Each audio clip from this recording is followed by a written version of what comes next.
জ্বলছে আগুন, পুড়ছে বাস, চারিদিকে সর্বনাশ, জ্বলছে গোটা বাংলাদেশ। যে দেশ একদিন এই দেশের সঙ্গে অখণ্ড ভারতের অংশ হিসাবে ছিল, সেই দেশ আজ জ্বলছে আগুন, পুড়ছে বাস, চারিদিকে সর্বনাশ। বাংলাদেশ জুড়ে এখন শুধু ধ্বংসের ছবি। কখনো মেট্রো স্টেশন, কখনো সংবাদ মাধ্যমের অফিস, কখনো জেলখানা। তাণ্ডব চালাচ্ছে আন্দোলনকারীরা। ভেঙে গুড়িয়ে দেওয়া হচ্ছে একের পর এক ব্যক্তিগত সম্পত্তি থেকে সরকারি সম্পত্তি। রাস্তার মাঝে দাউ দাউ করে জ্বলছে আগুন। রাস্তায় নামানো হয়েছে বাংলাদেশি সেনা। রাস্তা কাঁপিয়ে ছুটে যাচ্ছে লড়াকু ট্যাঙ্ক। আকাশে উঠছে হেলিকপ্টার। দেশ জুড়ে জারি কারফিউ। আমাদের চেনা বাংলাদেশ এখন যেন এক যুদ্ধক্ষেত্র। কিন্তু এর কারণ কি বলুন তো? শুধুই কি সংরক্ষণ বিরোধিতায় ছাত্র আন্দোলন, না বিদেশি ও মৌলবাদী সংগঠনের ষড়যন্ত্র?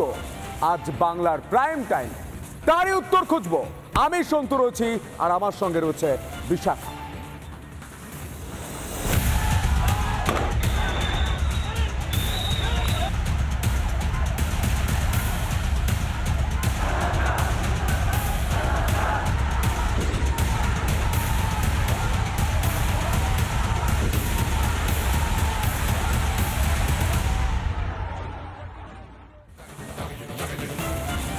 একটা দেশ, যে দেশের পরাধীনতার জ্বালা আমাদের দেশকে রাতের পর রাত ঘুমোতে দেয়নি, সেই দেশ অর্থাৎ পূর্ব পাকিস্তানকে বাংলাদেশে পরিণত করতে যে সংগ্রাম, যে যুদ্ধ, সেই যুদ্ধে বাংলাদেশিদের সঙ্গে বহু ভারতীয় সেনা, বীর জওয়ান, বীর সেনা তারা শহীদ হয়েছেন।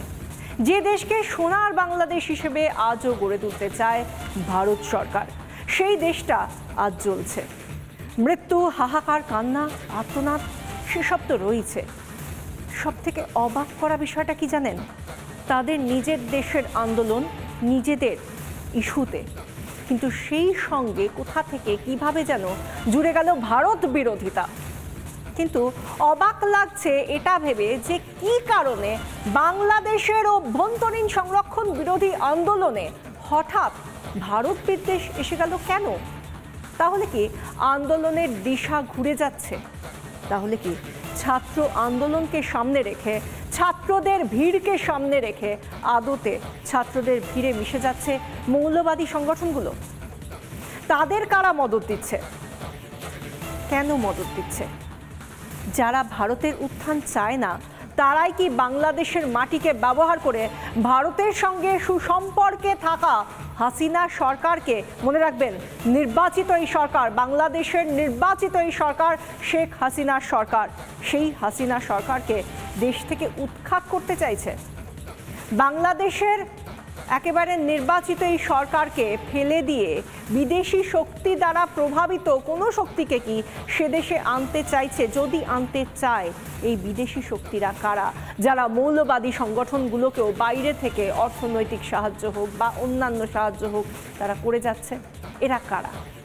একটু ভেবে দেখুন তো, কাদের সুবিধা হতে পারে যদি এই আন্দোলনটাকে কোনোভাবে ঘুরিয়ে, এর দিশাটা ঘুরিয়ে যদি ভারতের দিকে করে দেওয়া যায়, যদি ভারত বিদ্বেষী আন্দোলন করে দেওয়া যায়, বাংলাদেশের সঙ্গে ভারতের সুসম্পর্ক যদি নষ্ট করে দেওয়া যায়, সেক্ষেত্রে কার, কোন দেশের বা কোন দেশের গুপ্তচর সংস্থার সুবিধা হতে পারে?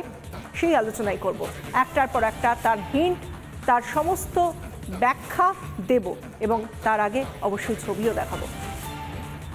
আর এই প্রশ্নগুলোই তুলে দিচ্ছে একাধিক ছবি। কি ছবি? বাংলাদেশ জুড়ে বিক্ষোভের ছবি। একটা প্রশ্ন উঠে আসছে, এবং এই যে আমরা বলছি, যে আমরা দেখাচ্ছি, এবং সব থেকে বড় কথা, টিভি খুলুন অথবা আপনি হাতে মোবাইল ফোন নিয়ে বিভিন্ন সমাজ মাধ্যমগুলো দেখুন, তাহলে আপনি একটার পর একটা এমন জিনিস দেখবেন বা এমন পোস্ট দেখবেন যার মধ্যে থেকে অন্ততপক্ষে দুটো অ্যাঙ্গেল বেরিয়ে আসছে। একটা হলো এই সংরক্ষণ বিরোধিতা, যেটা একেবারে বাংলাদেশের অভ্যন্তরীণ একটা বিষয়, একটা সমস্যা, তার সমাধান তারা খুঁজছে, খুব স্বাভাবিক। তাদের নিজস্ব একটা সমস্যা থাকতেই পারে, তার সমাধান তারা কিভাবে খুঁজবে, সে রাষ্ট্র কিভাবে সেটা সমাধান খুঁজবে, সেটা একেবারে বাংলাদেশের নিজস্ব সমস্যা থেকে তারা কিভাবে সমাধান পাবে সেটা বিষয়। কিন্তু এর মধ্যে ভারত বিরোধিতা যেন মাথাচাড়া দিয়ে উঠছে। কিভাবে? একটু শোনাবো আপনাদের। কি কি সেখানে স্লোগান দেওয়া হচ্ছে এই আন্দোলনের নামে। কোথাও গিয়ে আপনাকেও ভাবাবে এই স্লোগানগুলো এই আন্দোলনের সঙ্গে, এই ইস্যুর সঙ্গে কিভাবে সম্পর্কিত হতে পারে। শোনাবো।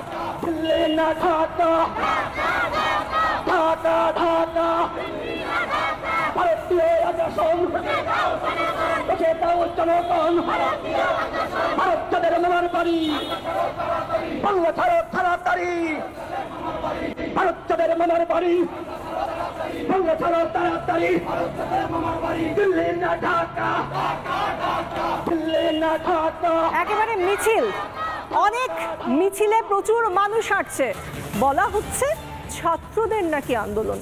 কিন্তু একটা কথা ভাবুন তো, ঢাকা বিশ্ববিদ্যালয় হোক, রাজশাহী হোক, মিরপুর হোক বা অন্যান্য যে কোনো বিশ্ববিদ্যালয় হোক বাংলাদেশের, তাদের কোন স্বার্থ রয়েছে যেখানে সরকারি চাকরিতে সংরক্ষণ মুক্তি চাইছে বা তারা চাইছেন রিফরমেশন?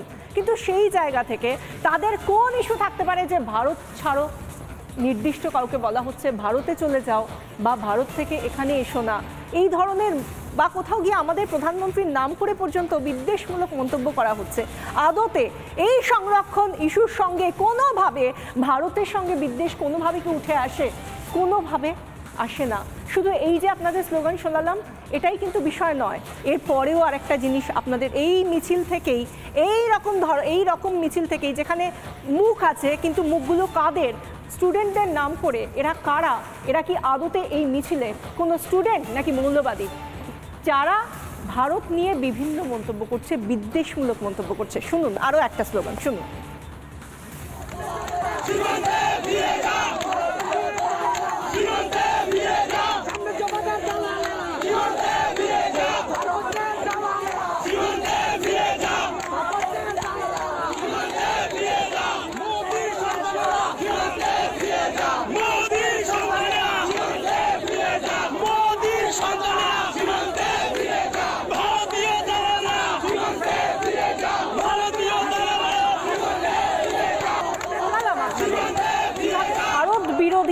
বিভিন্ন স্লোগান, একটা ফেস আলাদা করে বলা যাবে না, এরা একটা মব, যাকে বলা হয় সাধারণ মানুষ, মিশে যাওয়া যায় এদের মধ্যে খুব সহজেই, আপনি যেই হন না কেন, আপনার অভিসন্ধি যাই হোক না কেন। এরকমভাবেই একটা ঘটনা এবার আপনাদের দেখাবো, ঠিক পরের একটা ঘটনা যেখানে আমরা দেখেছি বিভিন্ন রাষ্ট্রীয় সম্পত্তি নষ্ট করা হয়েছে, সেখানে আলাদা করে নির্দিষ্ট করে বলছি একটা কারাগারে আগুন লাগিয়ে দেওয়া হলো। কারাগারে শুধু আগুন লাগিয়ে দেওয়া হলো না, প্রায় 800 বন্দী, যাদের মধ্যে অন্যতম বন্দীরা রয়েছে যারা, তাদের মধ্যে অনেকেই মৌলবাদী সংগঠনগুলোর এমন কিছু বন্দী যারা যদি মুক্ত থাকে দেশে, তাহলে দেশের গণতন্ত্রের স্বার্থে, সার্বভৌমত্বের স্বার্থে সেটা ঠিক নয়, সেই জন্যই তারা এতদিন ধরে বন্দী, তাদেরকে মুক্ত করা হলো। আচ্ছা এবার ভাবুন তো, যে এই যে বলা হচ্ছে যে সংরক্ষণ বিরোধী একটা আন্দোলন চলছে, যার জেরে এত আগুন, এত সংগ্রাম, এত লড়াই এবং এত মৃত্যু, এত আহতের সংখ্যা, তার মধ্যে থেকে কিভাবে এই কয়েদিদের মুক্ত করা হয় যারা কিনা মৌলবাদী বলে চিহ্নিত, যারা দেশের জন্য রাষ্ট্রদ্রোহিতার কারণে যারা ইতিমধ্যেই চিহ্নিত? একটু মনে করে দেখুন তো, যখন আফগানিস্তানের দখল নিল তালিবান, সেই সময় ঠিক সেই দিন 15ই আগস্ট, আমার খুব ভালো মনে আছে, আপনাদেরও নিশ্চয়ই মনে আছে, ভারতের স্বাধীনতা দিবস ছিল, সেই দিন তালিবান দখল নিয়েছিল আফগানিস্তানের। সেই দিন একটার পর একটা জেল থেকে তালিবানরা তারা বন্দীদের এবং যাদের মাথার দাম ছিল কয়েক কোটি ডলার, এরকম মোস্ট ওয়ান্টেড জঙ্গিদের মুক্ত করেছিল। আজকে কেন বলছি এ কথা? কারণ দুটো ঘটনা, মাত্র কয়েক বছরের মধ্যে এই দুটো ঘটনা, কারাগার থেকে বন্দি মুক্ত করা, জঙ্গিদের মুক্ত করা এবং তালিবানদের সেই কারাগার থেকে জঙ্গিদের মুক্ত করা, কোথাও গিয়ে কি মনে হচ্ছে না খুব মিল রয়েছে? যদি থেকে থাকে তাহলে এর পেছনে কাদের উদ্দেশ্য সফল করার জন্য এই কাজ, সেটাও অবশ্যই ভাবতে হচ্ছে।